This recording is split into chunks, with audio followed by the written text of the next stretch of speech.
Prince Meleager and his band of warriors crept towards the den of the terrifying beast they sought to slay.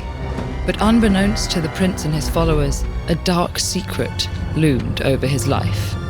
The night of Meleager's birth, his mother, Althea, the Queen of Caledon, was visited by 3 shadowy goddesses, known as the Fates. Clotho, Lachesis, and Atropos rarely appeared to mortals, but wielded untold power over their lives. Clotho spun a thread at the birth of new life. Lachesis determined its length, and Atropos cut it with her shears, marking the moment of death. When the Fates visited Althea that night, they gestured towards the blazing hearth and decreed that Meleager would live only until the burning log was reduced to embers. Althea rushed to quench the fire, but before she could beg for more information, the Fates had vanished. She locked the log in a chest and took comfort in guarding the key to her son's safety as he grew into a talented young man and a daring, hot-tempered warrior.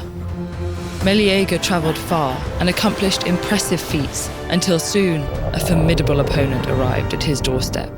During that year's annual sacrifices, Meleager's father neglected to leave an offering to Artemis, goddess of the hunt. So the gods sent their punishment in the form of a boar that tore through Caledon, hide bristling with razor-sharp hairs, spear-like tusks gleaming, and lightning leaping from its mouth.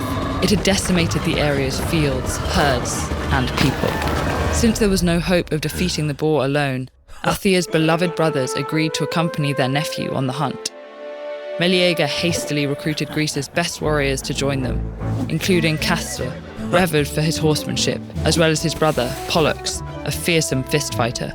Meleager also called on Acastus, who hurtled javelins with incomparable strength, Senius, a hero with impenetrable skill, and Amphiaraus, a revered diviner. But perhaps most skilled of them all was Atalanta, the famed warrior of the Arcadian woods. Because her father wanted a male heir, he abandoned her in the wilderness. Suckled by a bear and raised by roaming hunters, Atalanta became a fierce wrestler, swift runner, and lethal hunter. Though some of Meleager's men objected to fighting alongside a woman, he assured them of Atalanta's strength and led his small army into the ravaged countryside in search of the beastly boar. Athlia waved farewell anxiously, but reassured herself that her son could come to no grievous harm so long as she guarded the log the Fates had linked to his life.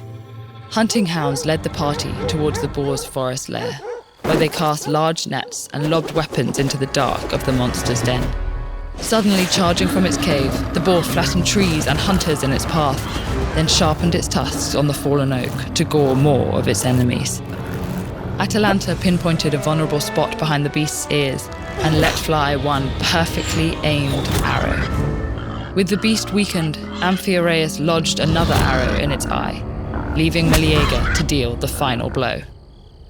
Meleager praised Atalanta's first, decisive hit and awarded her the boar's hide and head. But his uncles were outraged that he should bestow all the glory upon a woman, so they snatched her prize. Meleager's temper flared back, and before his mind cleared, the consequence of a bitter battle lay before him.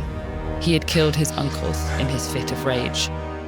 Keeping watch at the palace, Althea rejoiced at the hunter's return, but the news of her brother's deaths at the hands of her son quickly transformed her relief into grief, and then unabated rage. Althea tore from the crowd to her quarters, ears ringing and hands shaking, her mind a frenzied blur of betrayal and resentment.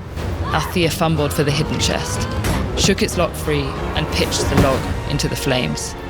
All at once, Meleager was engulfed by a strange agony that would haunt his last fated moments.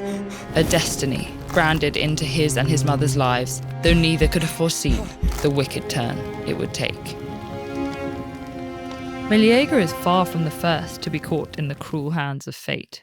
Follow Oedipus as he attempts to thwart a divine prophecy with this video, or follow Princess Savitri as she takes on death himself to save her one true love with this video.